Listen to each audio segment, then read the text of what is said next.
want to show people that restraints and labels and words don't always need to exist. You can exist in whatever space you want to exist in, as long as you just know what you're doing. I know what you're thinking, I know, every time you let me alone, I can use a warning, before it's up a door, Yo, what's up, y'all? It's Midwxst. Big shout out to VIPER magazine. I'm from Indiana, and I needed a new Instagram ad, and I was like, but it's all because I live in Indiana, and I took the E out of the name because my name's Edgar. Actually, a lot of setbacks that led to breakthroughs happened during this album. One of the songs on there, Heartache Blues, I actually hated that song. Didn't want it to drop, wanted it as far as away from the project as I possibly could get it, because I was really self-conscious about the lines and the way I was delivering it and rapping. I didn't like my voice on it. And it ended up actually making me recut the verse, falling in love with the song again, and then reliking it, and then also being one of the songs that I played for like the label team, and everybody was like, yo, like that's the first time I've had that reaction in the past, but not on the same extent to where the whole room lights up and they all see something in that song like that. And I just been off-putting it, like not playing it at all, and then that happened, and it just made me like rethink about that song and everything about it too, not just the song itself. Like, and there was also a lot of just emotional setbacks during this too that allowed me to be really transparent. My personal life is like more impactful and makes my music what my music is, and I think that actually is what made the album as raw and as emotional as it is. Like a story, and they can expect to get to know me more than they have ever before. Like, yeah, 100%. This is the first time I recorded with the engineer. Like ever in my life, like ever in my life, recording, having somebody else record me, because I've always trusted that with myself. I've never trusted. Was it hard to let go? Yes, so hard, bro. I was there, like even Drew, the engineer, ended up mixing, like he ended up becoming not just an engineer, but like a very pivotal part of this album, because he helped create that through line with like Sophie and me. And I didn't know what I was doing in this album process. I was just trying to make music, because that's what I always do. Yeah. But then I sat down and I made a concrete idea of like, okay, I want people to get transported into my mind and into my head and get to understand me. And that's what we finna do to do that. But now it's like, yo, I'm able to express myself. I'm able to tell people, yeah, I go through these things too.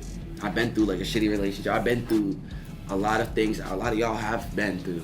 And I want y'all to understand that and relate to that and feel that. And that's why this album is just so important to me, because people can feel it. People can be able to understand it. And that's all I really care about. I've wanted to make a concept album since I was 17. And like that's literally before I signed, before I was like looking at label deals or anything of the sort. Like I really just wanted to make something that was a body of work, like something that you have to listen to like in full. Sitting down and having to like be like, okay, how do we create this? And then having it come to life too is also an entirely different thing, because it's like, bro, you could have an idea on paper, but if you don't have the right person to help execute it, it might not even be the way you want it. Exactly. And it's like, take a step into how I'm feeling, take a step into my mind, essentially. And it's like, I feel like that makes the best artists, because there's a lot of musicians right now, but there's not a lot of artists and a lot of people who really care for the craft or care to sit down and be meticulous with like each and every track. Like each track on the album was made to complement one another. We didn't make it like track, okay, compile all these together. It was like we had a soundscape, we had a reference that we wanted to make and that we wanted to make sure that we could make. And so like we made the intro set the entire pacing for the album. And then after that, like Pretty Girls and Warning literally were made to go right into each other. The chords are literally in the same key. And the interlude is the exact same key, and like the last chords at the end are the exact same key if you play from the top. And you can play the middle thing at the top of the album, and it will make sense throughout the rest of it too.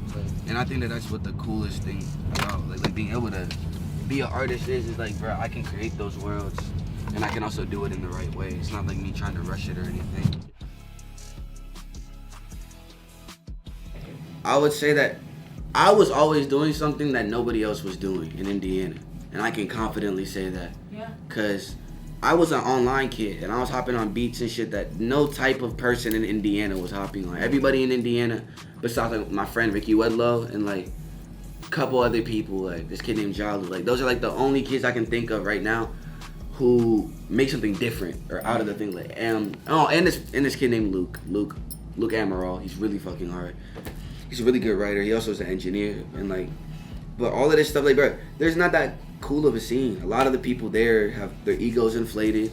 A lot of the people there aren't even at a level to have an ego, but they have one, and they're like, and it doesn't help the community at all. It's just constant beef with one another and people thinking that they're the biggest person out. All of these things, and then the main people who are there, they don't get back or like pop up in the city at all. So it's like, it was like a mismatched scene, and especially for me, I wasn't tapped in. Even if there was a scene when I was making my music, I made my music and my online scene was my scene. Like Discord and the hyperpop and the digicore scene and all of that, the underground scene, all that SoundCloud stuff was my scene. If I'm being so for real, I was known in Indiana locally last, out of popularity, out of every other place.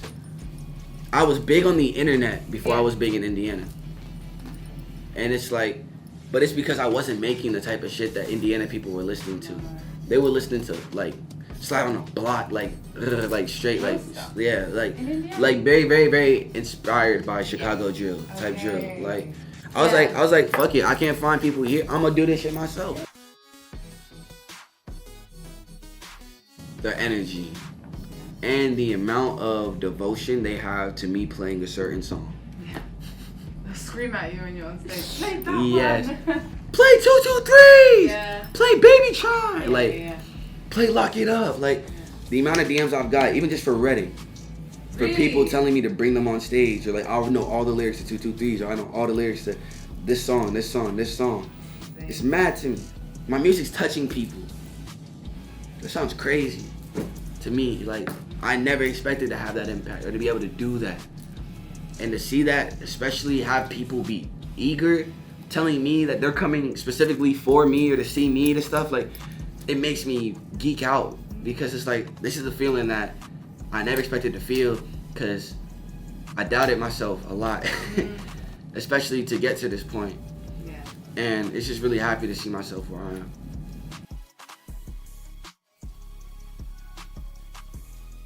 I've had a fan get Better Luck Next Time tattooed on his arm. Oh, sick. And then he got a Midwxst logo too. Do you like it when they get the tattoo? Bro, I love it. Yeah. Because I'm like, yo, there's no way. Like, that means so much to me. Like, that's forever. Yeah. And Devotion. yeah, that's just so fire to me because, bro, it shows like music is so much more than you'll perceive it to be, especially as a musician, because so many people make music and they lose and fall out of love and they don't think about it in the same sense of where it's like, you might think that this song is like, yeah, this is a cool song, but you play this song for somebody who isn't a musician, they're gonna flip the fuck out. Yeah. You know? Yeah.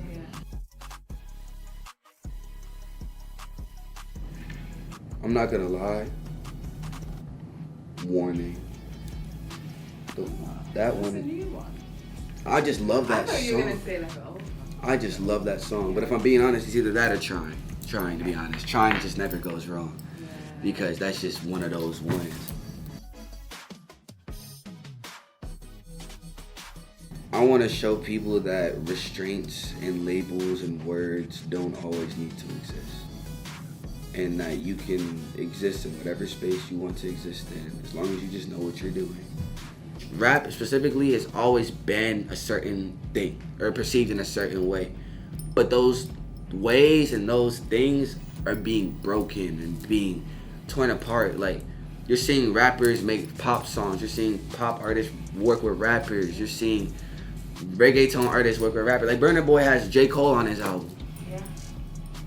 And it's thinking like, yo, what is that gonna sound like? But at the same time, it's what's exciting about it. Yeah. Because it's just so much new, unexplored territories and unexplored soundscapes and unexplored audios that everybody has not delved into yet because they've been scared to, and everybody's been living by categories, and everybody's been living by words that don't even matter, bro. Like, even like, for example, like the hyperpop playlist on Spotify. That is what started hyperpop. we were all making music before everything else and calling it music, but that's what made it hyperpop, because somebody categorized it.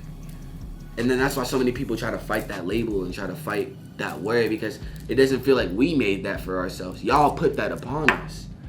And when you do that, it doesn't feel like you're making something that you can be proud of, because somebody can reel it in and tell, oh no, this is what it is. If you had that factor where nobody can even tell me, nobody can sit here and tell me what type of song Warning is, what genre type of song it is. Pretty Girls may be a pop song, but Warning, any other song on the album, fuck no. Yeah. Like Heartache Blues, not that either. Like all of those songs are experimental and they break boundaries, and that's what you need to do. I know what you're dreaming. I know every time I